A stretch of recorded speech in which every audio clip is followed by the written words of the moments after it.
Welcome to episode 6 of the Get Great Health podcast. I'm Drake, and today I sat down with Iman Whyte. She's a personal trainer and nutrition coach, and she specializes in helping women lose weight through a psychological approach. She believes that mindset is the most important factor when it comes to losing weight and keeping it off. She is an expert when it comes to fitness and diet, and she has amazing advice for everyone out there that wants to try and lose weight and keep it off. Without further ado, here's my interview with the fabulous Iman Whyte. Perfect. Sorry. And it is Iman Whyte. Iman. Iman Yeah. Whyte. Most people mess it up. Yeah. Well, I won't mess it up again, Iman. That's okay. Not a problem. So it is a pleasure meeting you. I am so glad we're able to do this, and I appreciate your time. Absolutely. So just start off, could you just give me like a quick background of yourself? Yeah, absolutely. So, obviously I'm an online fitness coach. I'd consider myself, I guess, more of like I don't want to say health coach because I feel like that term is like kind of has like a negative connotation, but really what I'm doing with my clients is trying to help them optimize their life, right? So how do we optimize our life? Well, it's going to be sleep, it's going to be nutrition, it's going to be exercise, all of these things, of course, relationships and stuff like that. Because I'm a personal trainer and nutrition coach, I focus mostly on exercise and diet. That being said, we're trying to bring a very holistic approach to what we do with our clients. Me in particular, so like I mentioned, I'm a nutrition coach and personal trainer. I've been doing this for about, I guess, like coming up on 5 years now, a mix of in person when I started and then moved online. My background is in psychology, so I care a lot about kind of like the mindset and behavioral aspect of weight loss. And that's kind of what I bring to the table with our clients. That's amazing. Having a psychology approach to the fitness approach, I'm sure gives you a unique perspective on all of Mm-hmm. this, because I found that mindset is probably the most important aspect when it comes to weight loss, fitness, and health, getting people set for that. So you've been in this field for a few years now. Mm-hmm. Have you, what have you noticed about your approach with having your background as opposed to other coaches that you may have met? Yeah, I love that question. I'm not gonna toot my own horn. I mean, Toot I away. still have a I still have a lot to learn. And I know that. I think what I like about my approach and the approach that my assistant coaches use as well is that, we're not going to sit there and be able to tell you, like, oh, this particular muscle is contracting during this lift, because our goal is not to teach that to the average person. The average person needs to know, how can I do the least amount possible to get the best results? So that's really what we're trying to do with changing someone's behavior, changing someone's mindset, because that's going to be the biggest rock, right? That's going to move the needle the most, as opposed to the perfect diet plan or the perfect length of fasting and things like that. It's like the majority of the people we work with need to know the basics. So to answer your question a little bit more directly, I guess it would just be that I really like to focus on the individual and their own mental blocks, because doing that for myself is really what allowed me to have success on my own fitness journey, and I believe it's such an important thing that not enough people are talking about. I think people are starting to talk about mental health and your mindset towards things, but really it's still like, generally in the fitness and nutrition space, it's still like, which weight loss drug has the best results or which diet has the best results. And in reality, it's like none of those things matter if you keep getting in your own way. Yeah, I completely agree. Any of these pills or potions are like, oh, this makes you burn fat. I'm just, I always am skeptic of that because at the Mm-hmm. end of the day, meth will make you burn the most fat. Like, there's Right. no fat meth heads. So be careful of pills and all these other things that say you'll burn fat.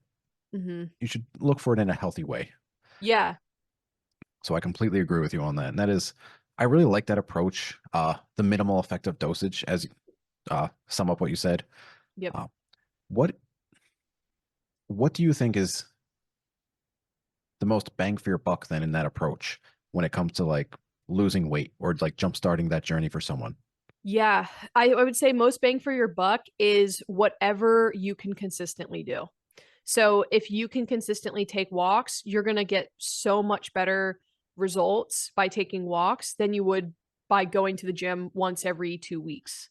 If most bang for your buck is grabbing like healthier options from Costco, as opposed to getting stuff from the drive through, that's going to be your minimal effective dose.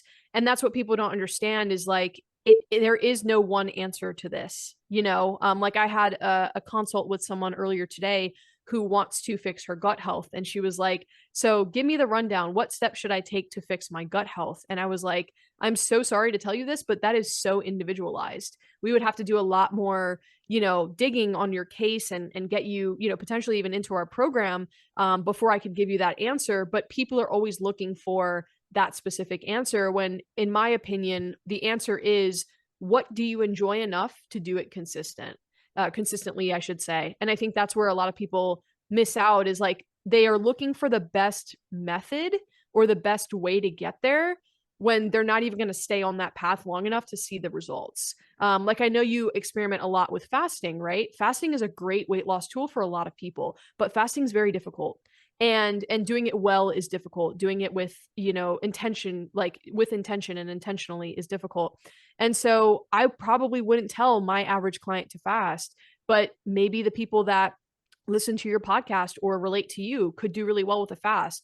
So there you have this, controversial topic that doesn't need to be controversial. It works for different people in different ways, but there is no one size fits all approach, at least that I've seen, that works for everyone. I see you've done some of your homework on me. Uh, Yeah, when we friended each other on Facebook, you know how it does that? Like it'll show you all that person's posts. So mhm. I saw your posts about like fasting and all that stuff.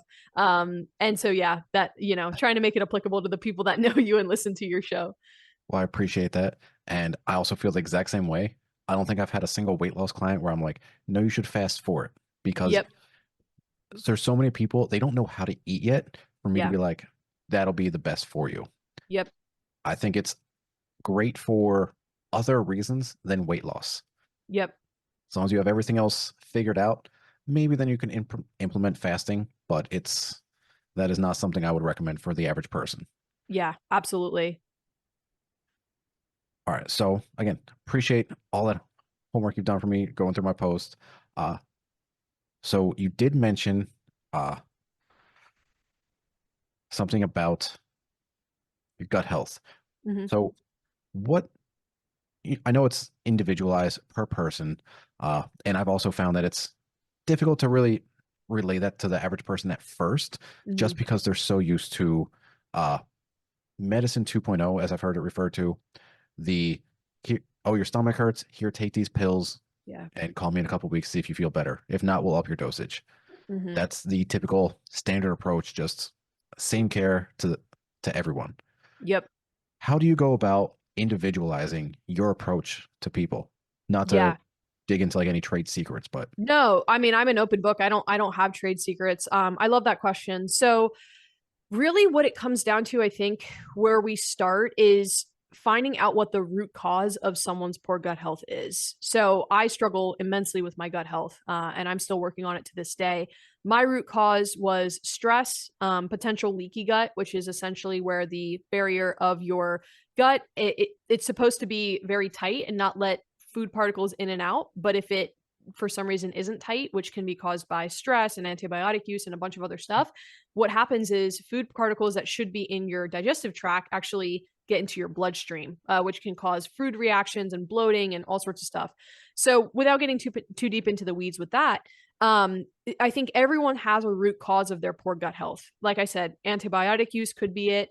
Chronic use of PPIs, so things like what's it called, like pepsin or and things like that. What's the I Zantac, can't think of. Sorry. Zantac, Yes, that's another one. Uh-huh. Yep. Actually chronic use of NSAIDs, so things like Advil and Tylenol. Birth control can be one. I mean, there are so many different causes of damage to the gut lining or damage to the integrity of the gut. So we have to figure out what that is and remove that if it's still a problem. Because I can give someone a trillion supplements and help them manage their stress and all this stuff. But if they're constantly being exposed to whatever's deteriorating their gut health, it's not going to get any better. Right. So that's one thing. There are quite a few like physiological causes. And then I find, I mean, this is true for myself, that gut health is really mental as well. So stress is a huge one. Like I was telling you earlier before we started recording about something stressful that happened to me today. Well, it's no surprise that my gut health's a bit off right now. Like I can feel I'm kind of bloated, and I just ate lunch a little while ago, and I don't feel quite as good as I normally do. And so it really is a matter of getting to the root. And that's not just with gut health, that's with everything. That's with weight loss, that's with muscle gain, whatever it is, you have to figure out what the root cause of your issue is. Yeah, I love that. That is a very functional medicine approach, and I Mm-hmm. love functional medicine, traditional medicine. Uh, so with, and again, everything's going to be tailored for the individual. Do you notice if there's any specific diet protocols that you would say that would help to improve gut health? Yeah, the only one I've seen consistent effectiveness with would be the sort of like Mediterranean style, and really not even necessarily Mediterranean because I think that gets bastardized as well, but just anti-inflammatory in general. So typically with gut health cases, there's a lot of systemic inflammation in the body, and this shows up in the form of water retention, puffiness, trouble sleeping, anxiety, depression, like all sorts of stuff that can result from that. And so we want to bring down that systemic inflammation. So we look at things like lots of healthy fats, right? Extra virgin olive oil, macadamia nut oil, foods really rich in antioxidants. So berries, pomegranate juice is one that my current coach has put me on to. We do a lot of supplementation with things like cod liver oil and fish oil to, again, help bring down that inflammation in the body, get you those healthy omega-3s in there. I would say that, in the fitness industry, like the whole high protein, low carb thing is pretty popular. For gut health, that's usually not super advantageous for you to choose that, because if your gut health is compromised, you often have a hard time breaking down food, and protein is one of the hardest foods to break down in the body. So we're looking at not necessarily a low protein diet, but maybe I would say moderate protein with more healthy fats and, carbs that are quite easy to digest. So you want to get those nutrients in from your vegetables, but you don't want to be eating a big raw kale salad every day. We're looking at like cooking your vegetables thoroughly. Some people have success with a low FODMAP diet. So FODMAPs are certain type of carbohydrates that are fermented and broken down in the gut. And when you have gut health problems, they often exacerbate those problems. So they're perfectly healthy foods like broccoli and apples and things like that. But if your gut health is really poor, sometimes we pull those out for a little while to give you some relief and then introduce them back in. And then another thing I'll say with regards to that would be like, kind of understanding what your individual food triggers are. So for me, I can't do oats. I don't know why. I used to eat them all the time in college, and I like developed an intolerance to them. So if I eat oats, I get a really bad headache and I get really bloated. For me as well, gluten, can't do it, unfortunately. And then beans are another one that are really difficult for me. So it's different for different people. Some people flare up like crazy when they have dairy. Some people flare up like crazy when they have gluten, when they have X, Y, and Z, you name it. But I think identifying those and kind of limiting your exposure to food intolerances can really help as well. Yeah, I like all of that, and I'm very happy that you upset both the carnivores and the vegans. Oh, So, yep. Yeah, no, and that's the thing, like without going on too much of a tangent, mhm. I really think all of these diets have a place. I could argue against veganism for the most part, unless it's like really morally you don't want to, you're ethically you just don't believe in using animal products. Okay. I don't agree with that, but I could empathize with that and understand where you're coming from. But carnivore is a great tool, actually for gut health problems. It can be helpful to just remove all foods, just start out with something that you can digest, like fish or something like that. And I know carnivore doesn't advocate for fish; it's more of a red meat backed diet, right? But there are applications for all of these diets, but you have to understand how to apply them correctly. Just the same way that you're not going to use, like a hacksaw to cut a weed out of your garden. Like that's an improper tool, right? You just get some of those snippers or whatever, like a weed whacker or something like that. It's not that there's anything wrong inherently with the hacksaw. It's that it was used in the improper location at an improper time. It's the same thing with different diets. People hop on keto not because they're trying to manage their blood sugar, but because they think it'll be the fastest way to lose weight. People start fasting not because they want to develop a better relationship with food and understand what it's like to go without food for a little while, but because, they just want to skip meals and then eat a crap ton of unhealthy food when they do eat. And so this is why we see diets that are actually pretty solid in their principles being used incorrectly and then, not getting the effects that people want. Yeah, I agree with everything you said. This hitting it on the head. Love it. Awesome. Carnivore is a tool, Yep. and I've upset carnivores recently. But again, everyone is going to react differently. We all have our individualized diets, fitness, whatever that is tailored for the person. Everyone's going to react differently. Mm-hmm. And I completely agree. Carnivore, great for gut health, should not do it long term for 90% of the people. Mm-hmm. But again, it's a tool. And I love your analogy of using a hacksaw for a weed. That's fantastic. I might steal that for some of my clients. I appreciate it. I'm gonna be fully honest. I literally just made that up on the spot. I was trying to like think of an analogy where like you're using the wrong tool. But yeah, go ahead. You just have to say trademark Iman Whyte after every single time Okay, you use will it with do. your clients. I love it. Hey guys, if you're anything like me and you've already got your nutrition, exercise, and sleep routine dialed in, and you're looking for the next best thing you can do to optimize your health and become the best version of you, check out Limitless Life Nootropics. They are my favorite supplier for peptides. They offer third-party testing results, and they stand behind their product 100%, as do I. They are my favorite peptide supplier, and I recommend them hands down. My favorite peptides that they have is going to be the blend of CJC and ipamorelin to help me get those gains. I also love CMAX, a wonderful peptide to improve my cognitive function. So check them out at Limitless Life Nootropics. Nootropics spelled Nootropics. Again, the website's name is limitlesslifenootropics.com and use code GGH15 to get 15% off your order. Again, code GGH15 at checkout. Save 15% off anything in their store. And now back to this amazing conversation. So we agree on a lot of stuff, especially as I'm talking to you. Mm-hmm. Where, and I know you are, I believe you're with NCI as well. Mm-hmm. Where did you get a lot of your education? Because a lot of what you're talking about, I didn't learn from them necessarily. So what is your go-to to stay updated on all these fascinating topics?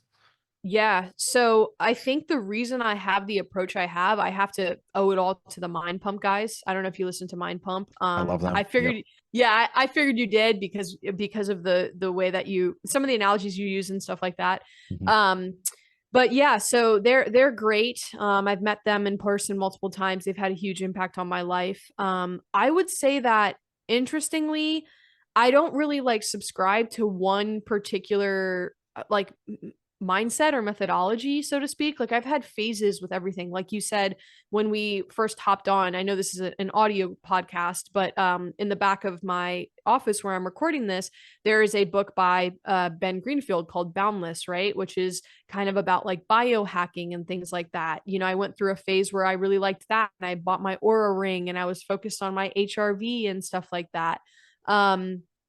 I went through a phase of really leaning into like the work of Max Lugavere and his work on brain health and stuff like that. That was a phase for me as well. And when I say phase, it's not like it's like a fad diet or something. It's just like I go through phases of wanting to learn different types of things and I change my approach. Recently, I have mentored under Jason Theobald, who was my coach earlier this year.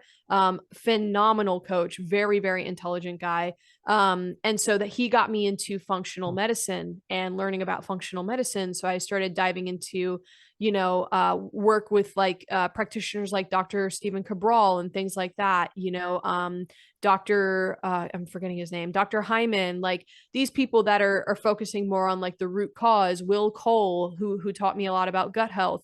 So I would say I come from a lot of different I've learned from a lot of different people. That being said, what I try to do, and I think this is the work of any good coach really, is to take that information and distill it into something that I can actually translate to the average listener, to the average person, to my average client, right? So even as we speak right now, you and I could probably totally geek out on stuff, but that's not really going to help people. What's going to help people is, okay, great. You are a curator of information. You know all of this stuff. You listen to podcasts all the time, but how can this apply to me? How is this going to help me? And that's what I think the average person is looking for. So that's what I try to do, is to be able to distill that information down. And I'm not perfect at it, but that's what I work towards with my clients. Yeah, and I recognize all the names. I love it. Uh, could absolutely geek out with you. And I agree. Not everyone wants to spend the countless hours I'm sure we've both spent Yeah. reading books, listening to podcasts, watching YouTube uh videos on different diets, exercises, and all these things. When we enjoy that, we can distill it and make it actionable for people.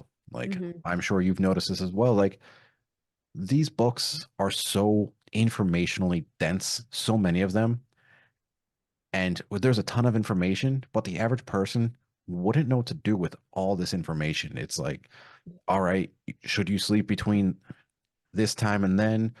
What kind of a circadian rhythm clock do you have genetically? All these like things that people don't care about all the other stuff. They only really care about, and not to make anyone sound selfish, but they come to us for help and we're like, all right, you don't have to care about anyone else. This is what you should do for you specifically. Yep. So yeah, I love that. Uh, could definitely geek out about all of that for hours, but again, this is more about educating people, and that might be a little too technical diving into all that. So I have another few questions I would love to answer, or Yeah. love for you to answer. So as far you said, there's no specific diet you go, no specific diet you have for any particular person until you start to become more individualized. Mm-hmm. But you also are a personal trainer. Mm-hmm. What kind of workouts do you advocate for the most? Yeah, I would say for the average person, a full body workout 2 to 3 days a week is going to be the best bet. If you love the gym and you want to do a body part split where you do arms one day and legs one day and whatever, like great, have at it. But again, we are looking, I work with the average woman who's dieted multiple times in her life. She's trying to figure out what actually works for her, what she can stay consistent with.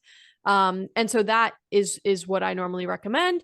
Depends on the person, right? So I've got clients that work out from home. Cool. You're doing a dumbbell workout. You have a bench. Great. You are doing X, Y, and Z. You don't have a bench. Great. You're doing X, Y, and Z. You have a barbell. I have a client with like a full rack in her garage, which is awesome. So, have her doing barbell work and stuff like that. But that I would say is the best bang for your buck, like we were talking about earlier. People hate it, but learning how to use the free weights as opposed to the machines is really helpful too.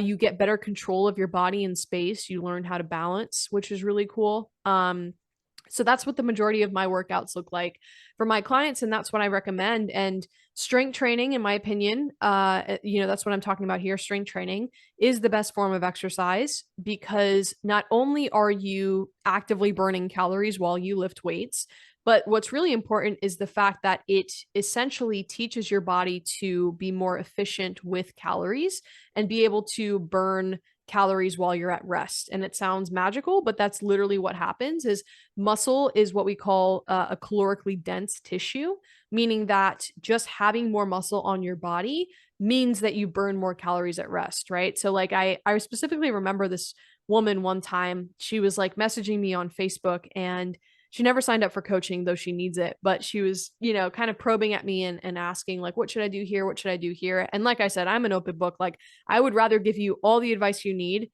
and you do it on your own than try to sell you into coaching, because if you can figure it out on your own, then just do it.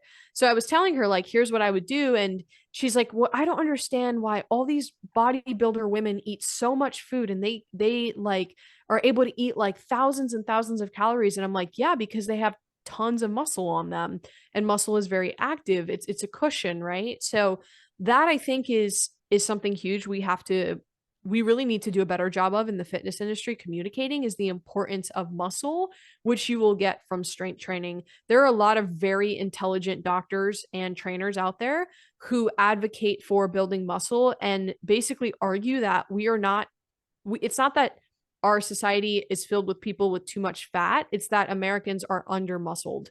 And I could not agree with that statement more. I work with people who you would, they walk by you on the street and you'd think that person's decently in shape, but they're metabolically very unhealthy.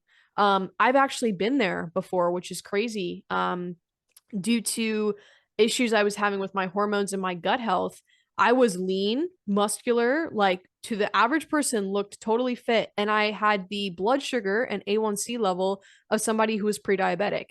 And that scared the living crap out of me. And that was just this past February. And I realized, like, oh my gosh, here I am touting building your metabolism and having a healthy metabolism. And I don't even have one, despite the fact that I train and I get good sleep and I eat well. So a lot of different things can affect that.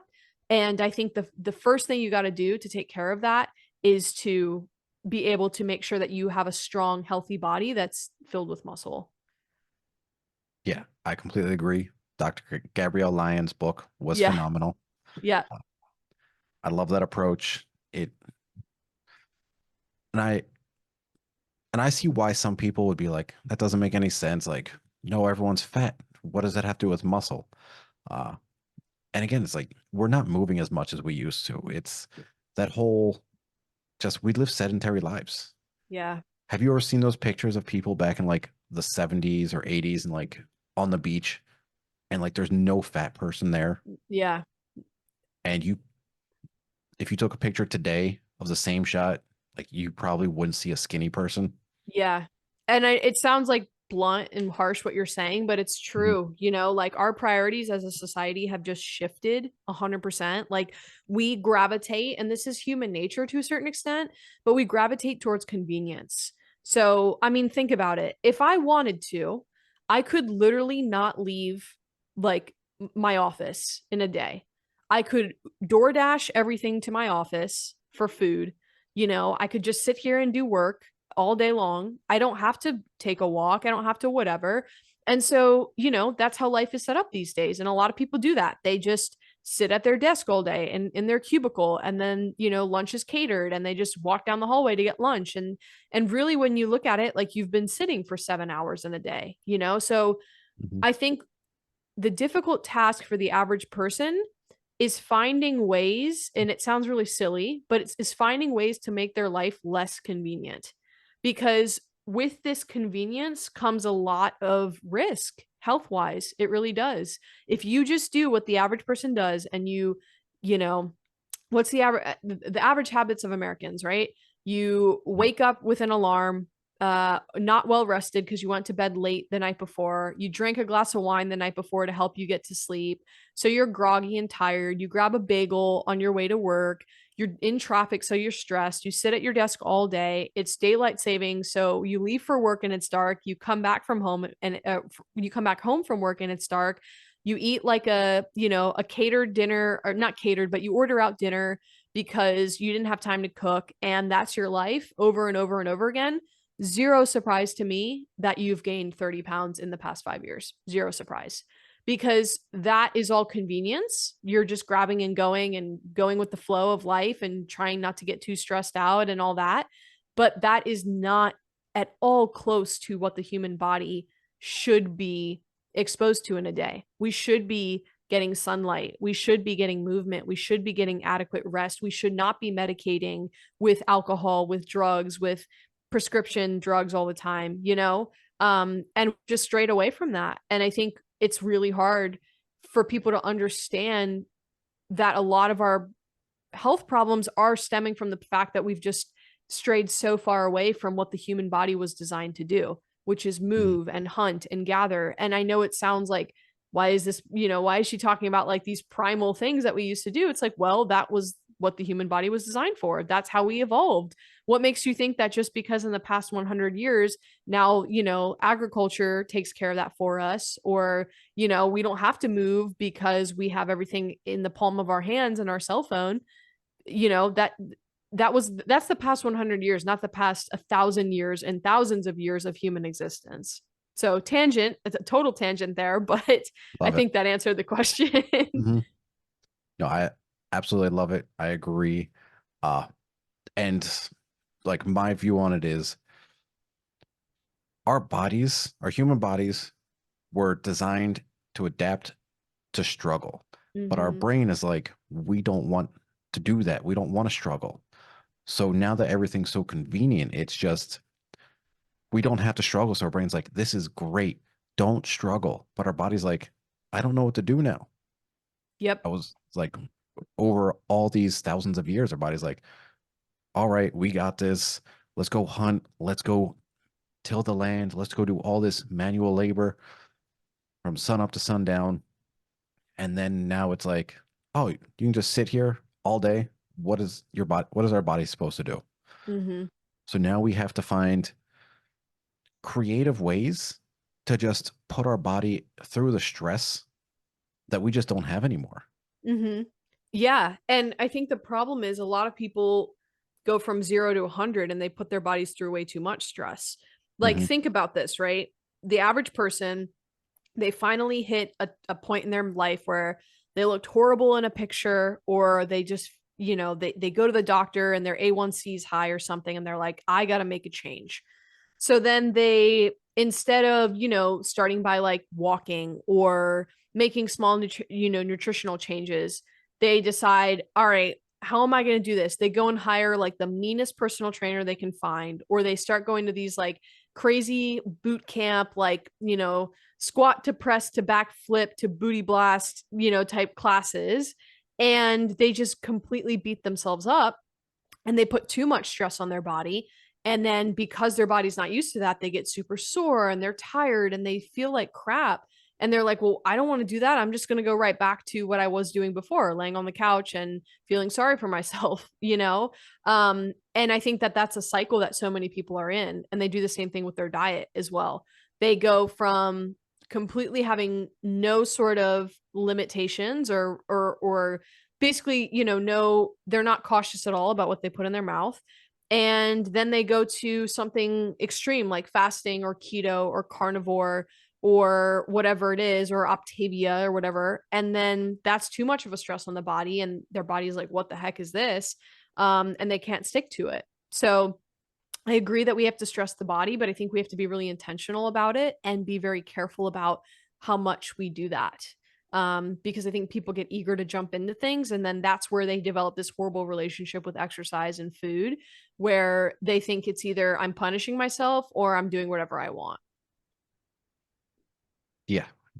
And I've seen that as well with people. It's just like, just go hard in the gym and then they get injured or Yeah. they don't see the results fast enough because they're doing not the most efficient thing, or they'll do their first workout, kill themselves. The next day, like, I don't want to move. And I'm like, you did too much. Mm-hmm. But then it just like, it demotivates them. Yep. Yeah, that is 100%. I agree with all of that. Uh, so it sounds like, and you've been in this for a while. So I would like to know, because I've done plenty of these myself, what have you done that may have been a little too far or may have not had ideal results, even though you were hoping for it? Oh Like, God.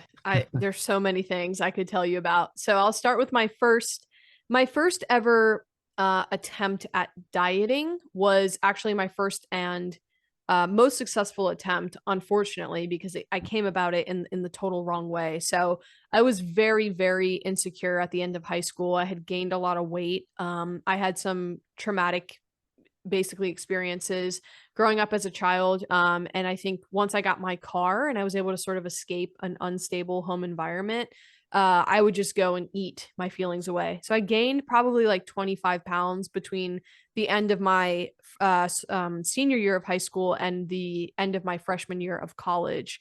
And then I did what every young girl does. And I was like, well, I feel like crap. I look like crap. How do I get this weight off? So I YouTubed like, how do I lose weight or how to get muscular or whatever the heck I searched. And at the time, if it fits your macros was really popular. which is basically, eating whatever you want so long as you hit a certain calorie and macronutrient goal, macronutrients being protein, carbs, and fats, in case you don't know. So I downloaded MyFitnessPal, which is an app that you can use to track your macros. And I followed the advice that the app gives. So you put in your goal weight, how fast you want to get there, and the app actually spits out a caloric amount to you and gives you your macros. So I put it, of course, at a goal weight that was unrealistic and a timeline that was unrealistic. I was like, I want to lose 2 pounds per week.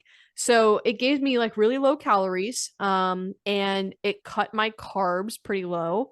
And so I was doing like a very low carb, low calorie diet. And I lost like 20 some pounds, but I also developed really bad anxiety. I developed gut health issues. Now I know this. I didn't know at the time. I lost my period for a really long time, which is very unhealthy for a young girl, especially at that age. And I'm literally still to this day dealing with the repercussions of that. Still working through hormonal issues, still working through gut health issues. And that was like 5 or 6 years ago. Um, so that would have been an example of me going too hard. Similarly with exercise, I would beat myself up in the gym. I'd go in there and just do as much as I possibly could.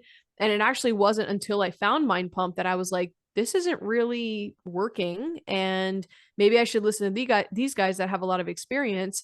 And I started to, train my body appropriately. And I tell you what, Drake, when I started training my body the right way and fed myself enough, my body transformed and I was so happy with it. And that was the most confident I ever was in my life, was like when I was getting those what we call newbie gains, right? Like you start building muscle for the first time and you have a little bit of metabolic flexibility in the sense that now you have muscle, you can eat a little bit more. I started learning about whole natural foods and protein and all these things, and that's really what inspired me to become a trainer myself. Was I was like, oh my gosh, like I love the way I feel and I look when I do these things.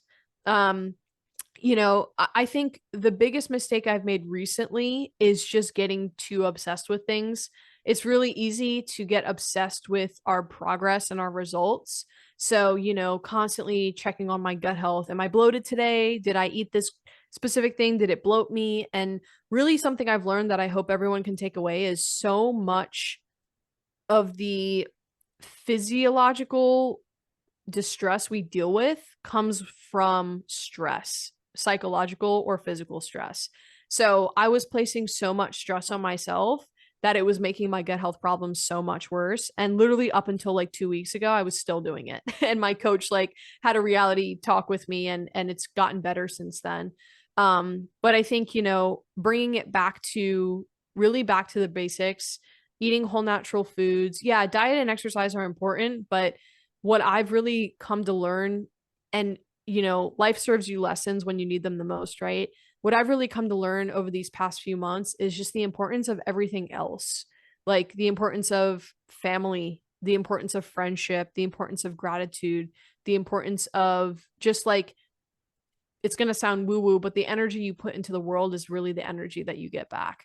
And I've really, really tried to dive into that recently. And it's done so much more for my health than the thousands, hundreds and thousands of dollars I've spent on supplements and certain foods and pills and all this stuff to try and help with my gut health.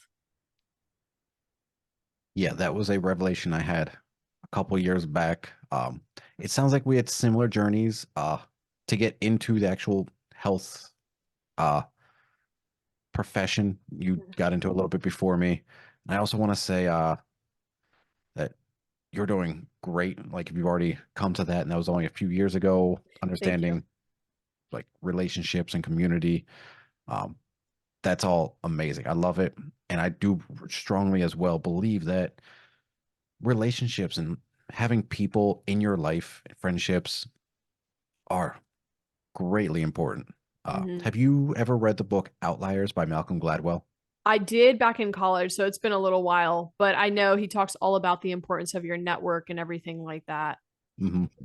Yeah, I've quoted the one thing in there on Rosetto, the town in Pennsylvania, where it's like they all were just a close-knit community, but they all ate. basically exact same thing as all the neighbors, but their life expectancy was like 10 years longer, Yeah. which is such a powerful uh, way to just increase your life and your health span. Is just be happy with more people.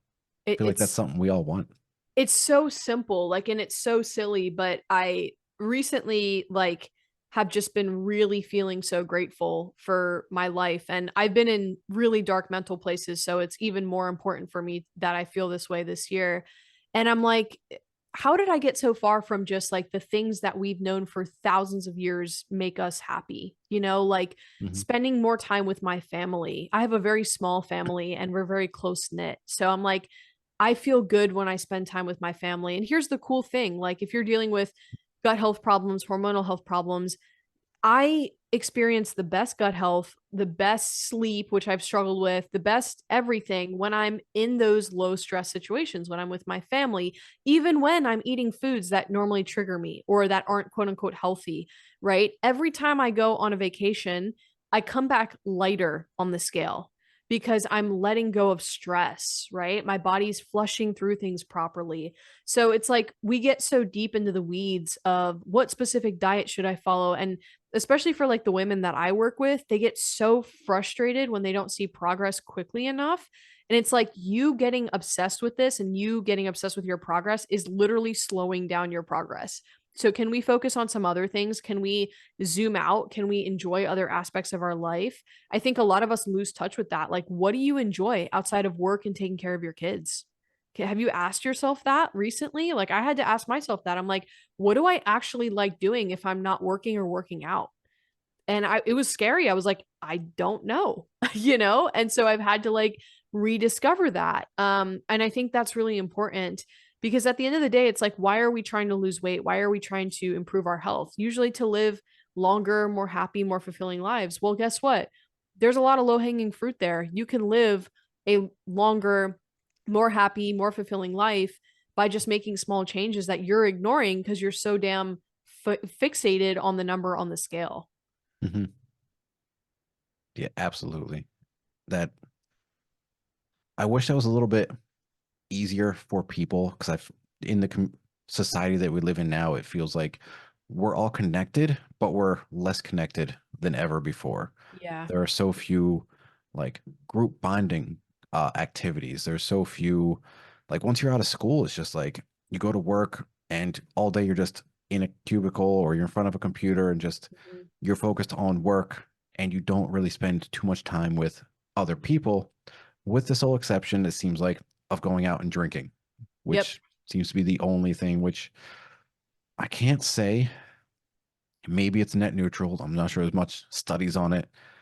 Like if you're around friends all the time and that's when you drink, maybe it's net neutral, but I don't know about all that. It's still a poison. There needs to be more social gatherings, more outings for people to come together as a community. We've Yeah. drifted too far apart.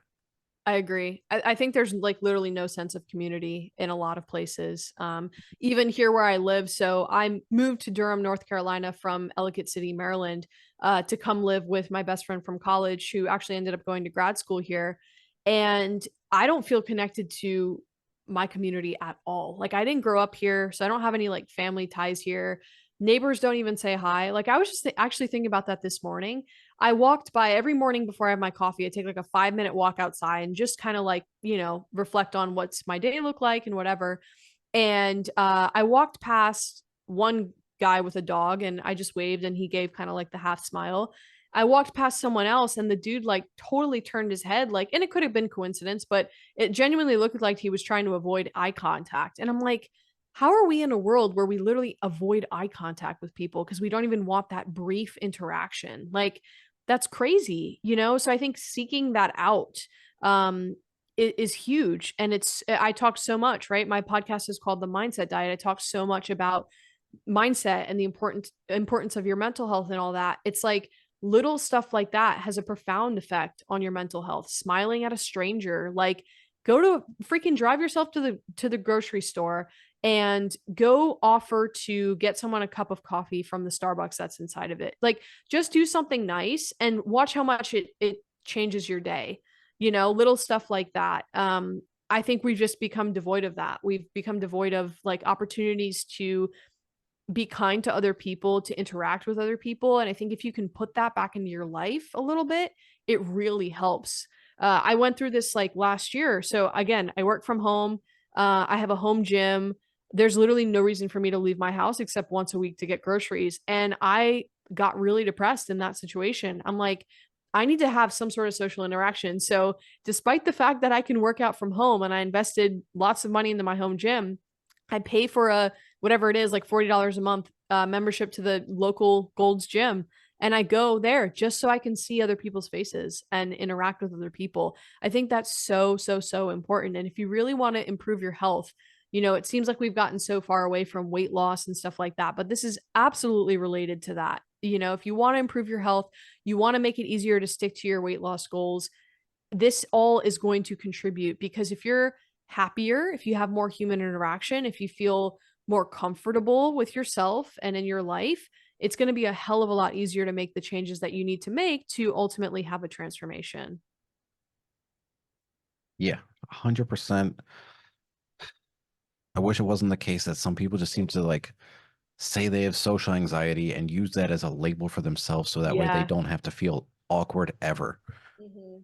And yeah, so I moved entire family out to Austin, Texas, just because I wanted to be around that kind of community. Nice. I understand exactly where you're coming from. It was just like where I was living, no one cares about any of that stuff. It was people just like, no, only thing I want to do is drink. Uh, I'm sure there's plenty of people that were also doing meth that were partying, but that was not really my cup of tea. I just wanted to be around people that you could almost feel like you fit in with and develop these friend groups. And so again, yeah, sometimes you have to go to those extremes to find the groups of people where you can just feel better. Because what's the point of being healthy if you're not happy?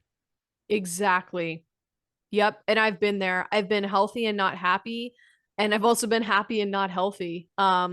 Obviously you want the combination of the two, Mhm. but I think it's really important, to be working on them in tandem. If you're always chasing happiness and you're letting your health suffer, it's not going to feel good. And if you're always chasing health and letting your happiness suffer, it's not going to feel good either. So it's a bit of a balancing act, but I think working on both is really important.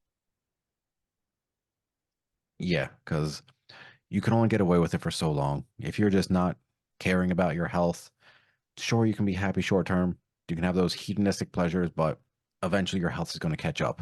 And Yep. they say that a healthy person wants 1,000 things, a sick person only wants one thing. And Yep. that's a goal I like to instill in people. Yep. 100%. Mhm. So I got one more question. So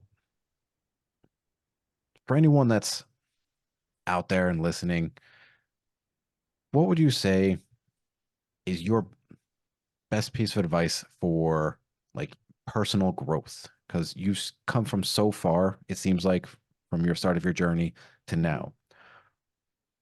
How would you say people should shift their mindset to personal growth so that way that they can chase both health and happiness? Yeah. The best piece of advice I've ever received regarding personal growth, I got this from Tom Bilyeu, is that you either win or you learn. There is no failing. And this is something that has become just a pillar in my life and that I try to instill in my life and instill in the lives of my clients as well. That really, if you look at everything as either a learning experience or, a success, there's no way to be super unhappy because even if you quote unquote fail at something, you learned, right? So I could sit here and be totally ticked off about the fact that I spent thousands of dollars on coaching and supplements and stuff earlier this year. And I still don't, have a fully healed gut. And I did. I got mad about it for a little while. But then I was like, but also I learned a ton, not only about myself, but how I could help my clients better achieve, their goals as well. You can sit there and look at every failed diet you've done and be pissed off and say that you wasted your time and money, or you can ask yourself, what did I learn from this? And the reason that I think that's the best piece of personal growth advice is because I just think it gives you such a growth mindset, which I think is such a key to achieving anything. It's just really understanding that if you're learning always, you can get better and you will get better, and you can improve and you will improve. And so many people lack that confidence because they're afraid of failing, but you should be excited to fail because every time you fail, you're one step closer to succeeding.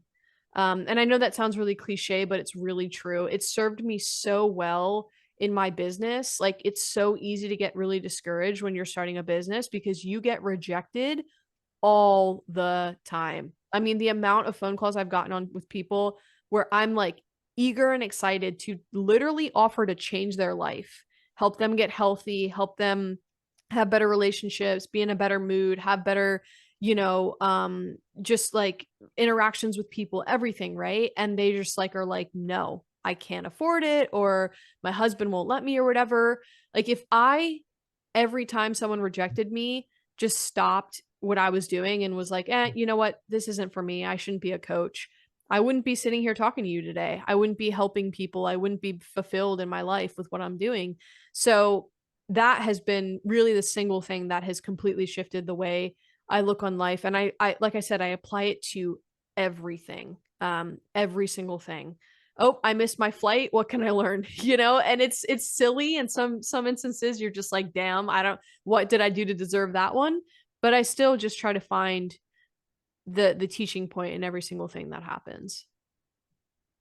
That is so odd that you made that specific example because like I literally missed my flight a few months ago and I Oh my learned I was God. like, they do not play around with being there 45 minutes before Yeah. check-in. Yeah. Uh-huh. Yep. So, And it's like sometimes they're painful, right? Like, I'll be mhm. honest, we talked about this before we started recording. I nearly got like scammed by someone that was offering to help troubleshoot my Facebook account earlier. And I'm like, what did I learn? Be more cautious of these things, you know? It was annoying. It made me almost late for this podcast recording. But it's like there's always something to be learned from that. And I really think that's such a big piece of advice. And the last thing I'll say on that is like, it's really, really hard. And I struggle with this immensely, but like, just be patient and just trust that things will get solved. Like, have some sort of faith in something. Whether if you're religious, maybe it's faith in God, maybe you're spiritual and it's faith in the universe or whatever. It doesn't matter. But you have to believe that there are forces outside of you that are working to help you get better. I think we get so absorbed in our own self and we think we have control over everything.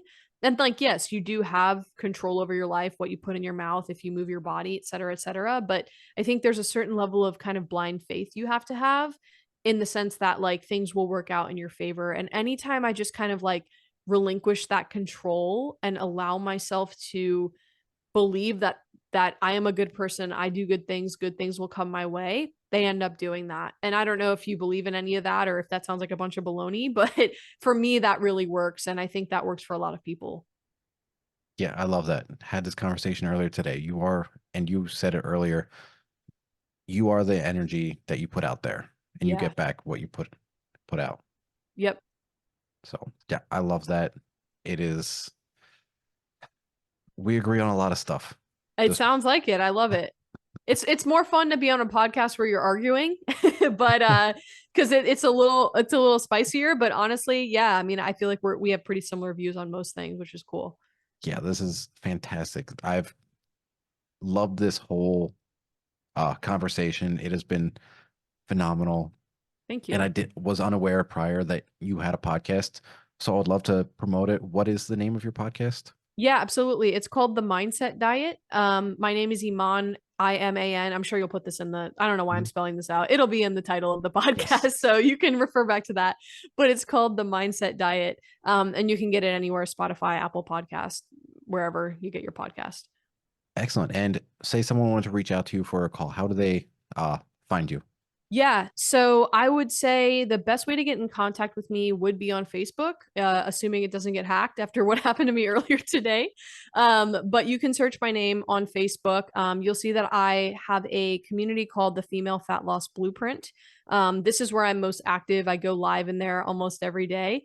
And so yeah, that's probably your best bet. If for some reason you can't reach me on there, I'm on Instagram at builtbybalance_Iman. Excellent. Well, I'll put all of that in the show notes, and I Awesome. appreciate your time tonight. You've been Absolutely. amazing. Thank you so much. Hopefully remain in contact because I love everything you're doing. Thank you. So, Artemon, it has been a pleasure, and hopefully we talk soon. Yep. You have a wonderful night. Thank you. You too. Take Bye. care. Oh man, guys, I loved this podcast. I couldn't agree more with Iman on so many issues and views she has when it comes to helping people. We both agree that an individualized approach is the best. None of these cookie cutter diets and exercise programs are designed to help every single person. No, everyone needs to have their own approach to life and to how they live. And so, if you want to learn more about Iman, find her on TikTok and Instagram at builtbybalance_Iman. Iman spelled Iman. And she has incredible knowledge that she is more than willing to share with everyone. She is incredible. And if you want to find her on Facebook, her name is Iman Whyte. Again, Iman spelled Iman, Whyte spelled Whyte. Check her out. She is incredible. And I can't wait to have a round two with her in the future. And as always, love you all. And I hope you all get great health.